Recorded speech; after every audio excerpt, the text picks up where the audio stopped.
I've always been a tech enthusiast. When I moved into my first solo apartment last year, my main project was to make it completely smart.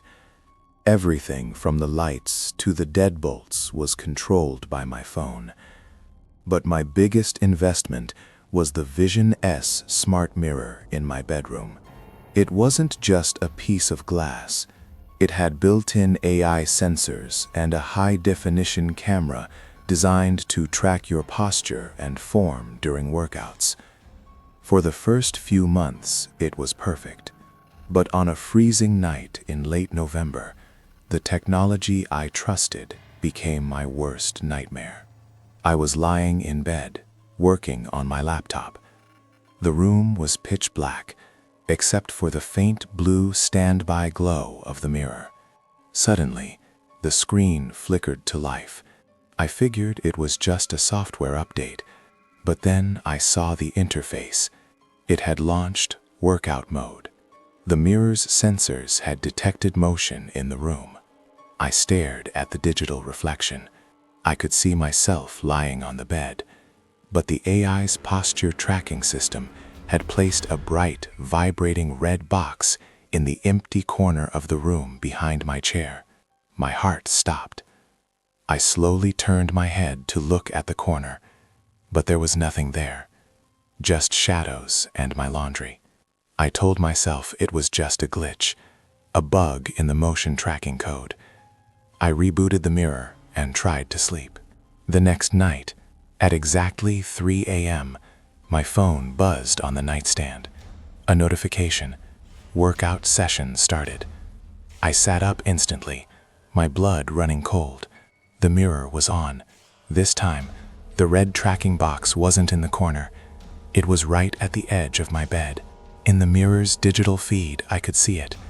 A gaunt, impossibly thin man, wearing a pale, featureless plastic mask, was standing inches away from my feet. But when I looked at the actual floor in front of me, I saw nothing but darkness. The room was empty. Trembling, I grabbed my laptop and accessed the mirror's local storage to check the recording history. What I found made me want to scream. There were thousands of short clips saved over the last 2 months. In every single one, while I was sound asleep, a hidden panel behind my closet would slide open. That masked man would crawl out, sit in the chair next to my bed, and just watch me. For hours. The mirror's thermal sensors could see his heat signature through the dark, but my human eyes couldn't. I called the police immediately. When they tore down the drywall behind my closet, they found a small, makeshift nest where the man had been living. They found a few of my missing shirts, some old food wrappers, and my spare toothbrush. The man was never caught. I moved out the very next day, and I don't use smart devices anymore. Because now, every time I see a camera lens or a motion sensor, I don't think about convenience. I think about that red tracking box, and I wonder if it's still following me.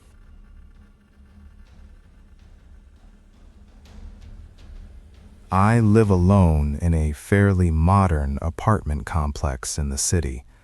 Since I work from home as a freelance coder, I've surrounded myself with smart devices to make life easier. I have a smart speaker in almost every room. It's how I set reminders, listen to music, and control my lights. I never thought my own voice logs would be the thing that would eventually force me to leave my home forever. It started on a Tuesday night. I was sitting in my living room, finishing up some work, when my smart speaker in the kitchen suddenly chimed. It's the sound it makes when it's about to play a recorded message or an announcement. I stopped typing and listened, thinking maybe I had set a reminder I forgot about. But what came out of the speaker wasn't a reminder. It was a recording of a conversation. I heard my own voice, clear as day, saying, "I think he's finally asleep. You can come in now." Then I heard the distinct sound of my heavy balcony door sliding open and the floorboards creaking. My heart dropped into my stomach. I hadn't said those words. I live alone, and I certainly hadn't invited anyone over. I checked my phone immediately to see the activity history of the speaker. It showed a voice command was triggered at 3:14 a.m. the previous night, while I was sound asleep. I tried to rationalize it. Maybe it was a glitch. Maybe a video I was watching on my laptop triggered it. But the more I looked at the logs, the more my hands began to shake. There were dozens of recordings I didn't recognize. In one log from 2 nights prior, I heard the sound of someone breathing heavily right next to the speaker. Then a whispered voice, not mine, said, "He's breathing differently tonight. He knows." I felt a sudden, overwhelming sense of being watched. I looked at the smart speaker on my desk. It was just a small plastic cylinder, but it felt like a witness to something horrific. I opened the home access settings on my app, something I hadn't checked in months. My eyes widened. Under the list of authorized users, there was an account I didn't recognize. The username was just a string of numbers, but the profile picture was a grainy, low-angle shot of me sleeping in my bed. I didn't wait. I grabbed my keys and ran out of the apartment, calling the police from my car. When they searched my place, they didn't find anyone inside, but they found something else.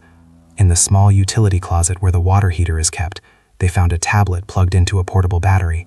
It was synced to my entire smart home network.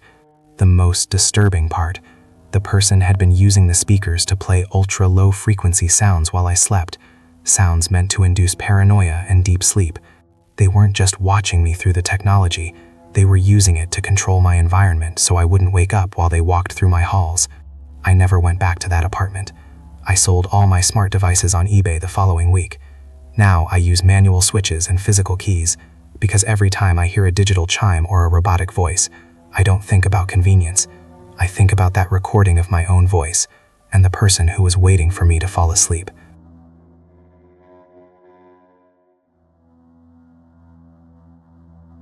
After the break-ins in my neighborhood started increasing, I decided I couldn't rely on a simple deadbolt anymore. I bought the most expensive smart lock on the market, the Ironclad Pro. It featured fingerprint entry, remote locking via an app, and a 24/7 activity log. I thought I was turning my apartment into a fortress. I didn't realize I was actually giving a predator a digital key to my life. The glitch started about a week after installation. At exactly 3:15 a.m., my phone would vibrate on my nightstand with a notification that made my heart race. Front door unlocked. The first time it happened, I grabbed a kitchen knife and crept to the hallway, my breath hitching in my throat. But the door was shut. The deadbolt was firmly in place. I checked the app again. It insisted the door was open. I figured it was a sensor misalignment, recalibrated the lock, and went back to sleep. But then it happened the next night, and the night after that. 3:15 a.m. Always the same notification. Each time I'd find the door physically locked, but the digital log would show a successful entry. I called the manufacturer, and they told me it was likely a ghost signal caused by a weak Wi-Fi connection. I wanted to believe them. On the 5th night, I decided to stay awake. I sat in the dark living room, facing the front door, staring at the handle. My phone was in my hand, the clock ticking toward 3:15. When the time hit, my phone buzzed. Front door unlocked. I stared at the door. It didn't move. I felt a wave of relief washing over me, until I heard it, a soft, mechanical click coming from inside the door. Then, slowly, the heavy metal handle began to turn. Someone wasn't just unlocking the door, they were override coding the lock from the outside, using a handheld de-authenticator. I watched in absolute terror as the door creaked open just an inch. A thin, pale hand reached through the gap, feeling for the security chain I had luckily installed that evening. I screamed and lunged at the door, slamming it shut and throwing my entire weight against it. I heard footsteps sprinting down the hallway outside, heavy, frantic thuds that faded into the stairwell.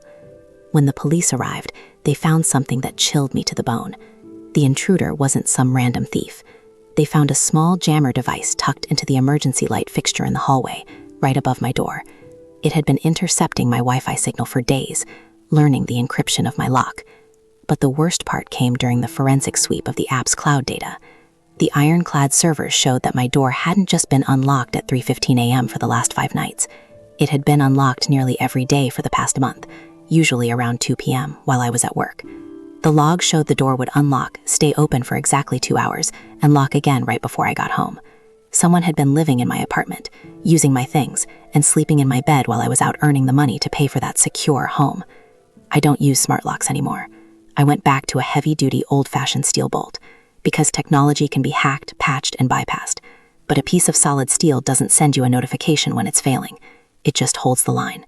And in this world, that's the only security I can trust.